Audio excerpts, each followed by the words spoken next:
আসসালামু আলাইকুম বিসমিল্লাহির রহমানির রহিম। সবাইকে স্বাগতম আমার চ্যানেল। এখন ঘড়িতে 9:30 মতন বাজে।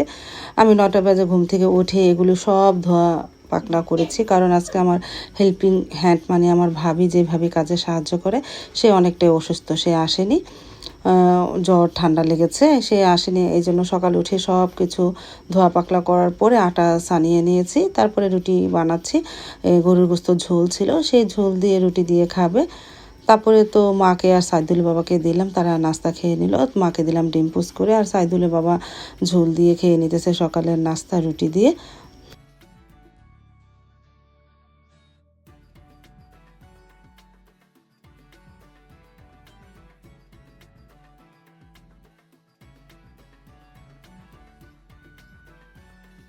তারপরে এই যে মা খেয়ে নিল, আমিও তার সাথে খেতে বসে পড়লাম।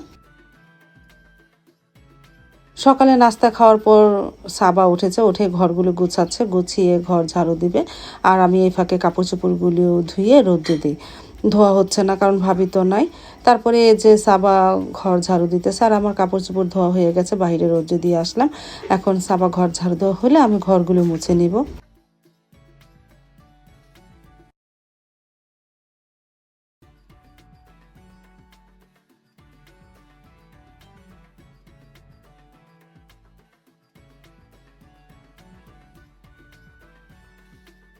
তারপরে এই যে ঘরগুলো মুছে নিতেছি।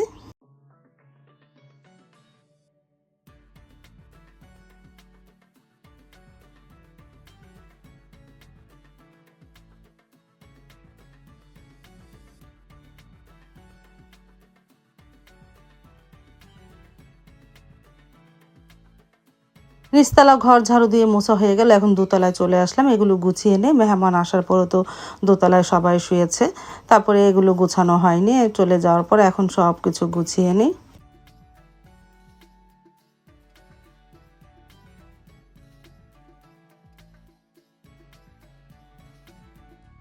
তারপরে প্রায় 1টা বাজে চলে আসলাম রান্নাঘরে। রান্নাটা শুরু করে দিয়ে বেগুন আলু দিয়ে নলা মাছের ঝোল করব, উস্তা ভাজি করব, পেঁপের ডাল রান্না করব, আর ভাত। এই দুপুরের মেনু। তাহলে ভাতটা বসিয়ে দিয়েছে, আর পেঁপের ডালটা প্রেসার কুকারে বসিয়ে দিই। তারপরে তো পেঁপের ডালটা বসিয়ে দিয়েছিলাম, সেটা নামিয়ে এখন উস্তা ভাজিটা বসিয়ে দিলাম। পেঁপে ডালটা 2-3টা সিস হওয়ার পর নামিয়ে রেখেছিলাম, উস্তা ভাজিটা করে নিতেছি। আর পাশের চুলায় মাছটা রান্না করব, মশলাটাকে কষিয়ে নিতেছি, সব ময় মশলা দেওয়া হয়ে গেছে।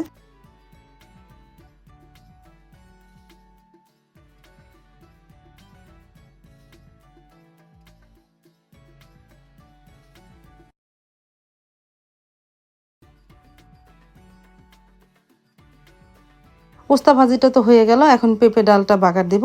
পেঁপে ডালটা একটু চুলায় দিই, ধনেপাতা দিয়েছি, একটু জাল দিই, বলক আসতেছে, আস্তে আস্তে বলক আসলে বাগার দিয়ে ফেলবো।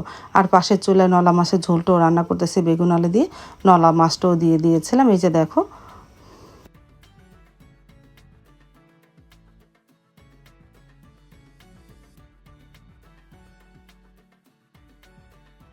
তারপর তো দুপুরে রান্নাটা কমপ্লিট হয়ে গেল। পেঁপে দিয়ে ডাল, উস্তা ভাজি, বেগুন আলু দিয়ে নলা মাছের ঝোল আর ভাত, এই দুপুরের মেনু।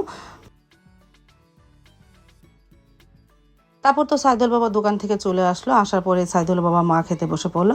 সাইদুল বাবা এই পাও নিয়ে দোকানে গিয়েছিল, কারণ দোকানটা তো খুলতে লাগবে, বাসায় বসে থাকলে ভালো লাগে না। দোকানে যে একটু বসলো। তারপরে সে প্রায় 1:30 বাজে বাসায় চলে এসেছিলো, একটু রেস্ট নিয়ে দুপুরে খাবার খেতেও বসে পড়লো মাকে নিয়ে। তারপরে বিকেল দিক দিয়ে একটু বের হলাম, বালাসুরে আসলাম ওষুধ কেনার জন্য। আমার ওষুধ নাই, আর মারও শরীরটা ভালো না, মার জন্য ওষুধ কিনবো। আর সারামণির জন্য কিনবো, সারামণির একটু অ্যালার্জি। তারপর ওষুধ কিনে বাসায় চলে আসলাম, আসার পরে ফুচকা খাবো সবাই মিলে, এই জন্য ফুচকাটা রেডি করতেছি।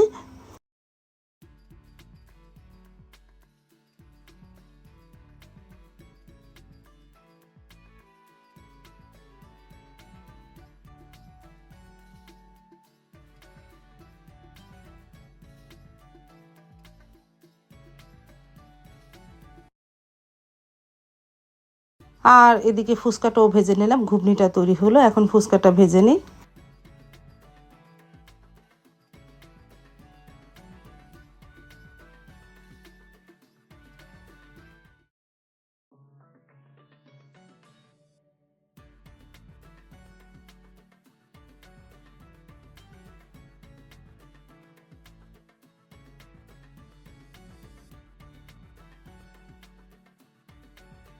হয়ে গেল ফুচকা, এই যে আমরা নিয়ে এখন ড্রয়িং রুমে বসে সবাই একসাথে খাবো।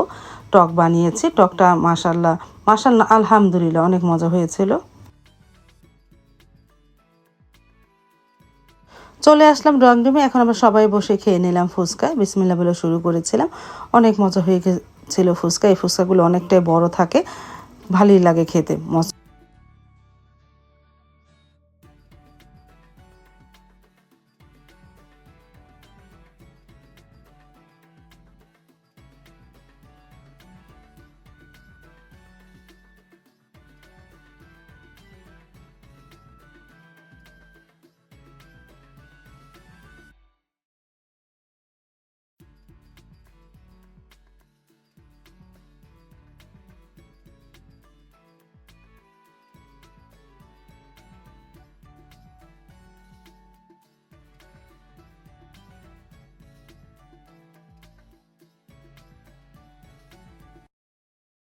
আজ তাহলে এ পর্যন্ত, দেখা হবে আগামীকালকে নতুন আরেকটা ব্লগ নিয়ে। আল্লাহ হাফিজ, আসসালামু আলাইকুম।